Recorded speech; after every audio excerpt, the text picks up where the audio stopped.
Who knows what evil lurks in the hearts of men? The llamas know.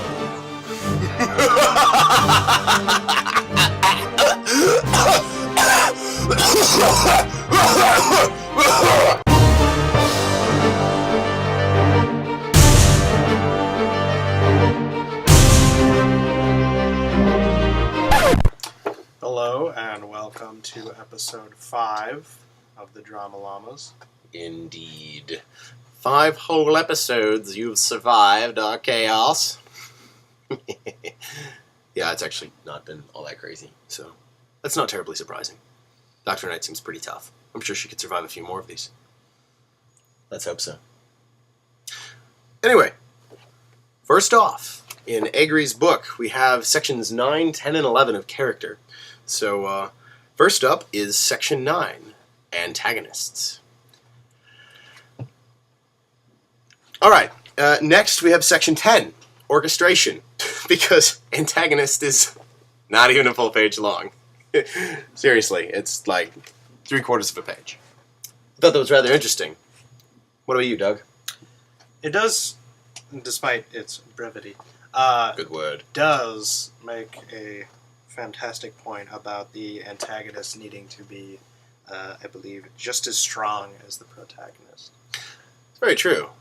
If the protagonist can simply walk up to him and shoryuken punch him out a window and the play is over, then that's not really very interesting. Right. I mean, how much fun would it be if Moriarty, set up a plan and Sherlock Holmes walked in and was like, well, I see your plan, and now you fail. Moriarty would be like, oh no, I gotta go home and cry and be a girl. And then he would shrink and disappear into nothing. Yeah, it wouldn't be very interesting. I wonder if Egri did that on purpose. Like, if the brevity of the chapter was designed to make a point. Right. The fact that an antagonist is only differentiated from the protagonist in that they have an opposing goal. If he wrote this long chapter on antagonists, then it might seem to one that an antagonist should be written differently, or should be approached differently, when in fact, I almost wonder if Egri's point isn't that an antagonist should be constructed in the exact same manner as a protagonist, because they are just as much a living character, simply opposed to, the one we're supposed to be rooting for. Yeah, definitely. So, now I suppose we can actually go on to section 10, orchestration, which is also short, but not nearly as short as section 9. Right. So what did you think of orchestration, Mr. Douglas, in your Game of Thrones t-shirt? Yeah, it was an interesting chapter. Trying to remember, because I didn't take notes this time around, just because the chapters were so This short. one was 3 times as long as the antagonist chapter. 3 times! Which was Triple the wisdom! astonishing. But, I mean, the use of stuff from A Doll's House, like, I've never actually read the play, I've read bits of it, but I know the basic gist of it, so it was nice and familiar, I guess, whenever we were going with that. But it is interesting how just bringing up those two characters from there, where they are, I'll be just right here. Nora and Helmer love each other too, but Helmer is domineering, where Nora is obedient, scrupulously accurate and truthful, where Nora lies and cheats as a child would.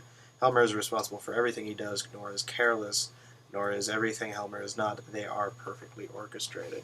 So there is this sort of,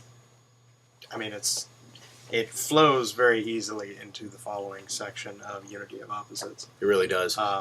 which I almost wonder if maybe they just could have all been in the same chapter. It did seem to be a lot like Unity of Opposites, which there's a sneak peek for section 11. When it talks about, moving things forward through conflict, through well-developed conflict that comes out of diametrically opposed characters.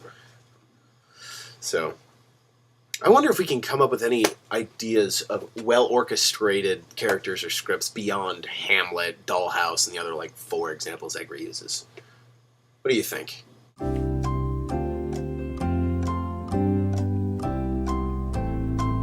I've got one from Breaking Bad. Right, Breaking Bad? Really? We just covered that, 2 days ago. By 2 days, I mean a week ago.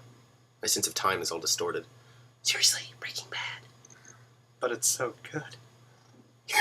yeah, you're right. Okay, go ahead. So good. But with the character of Gus, who was introduced in season 2 or 3, Yeah. Gustavo. You know, there's this clear opposition between, or this clear differentiation between him and main character Walter White. Whereas you saw in our last episode that Walt is kind of explosive. To say the least. He can just kind of go off at any second. Whereas Gus is a very... It's almost yoga. Like, he's just so at peace, seemingly calm. He can say... Creepily unperturbable. Exactly. I'm not sure if that's a word. Some terrifying stuff, and yet just be perfect calm. Doug, I'm going to stab your mother. And then, once I've finished doing that, I'm going to cook her into a stew like Titus Andronicus. And eat her while you watch. Then you're going to pay me $14.27. The meatballs, the sauce, and my time.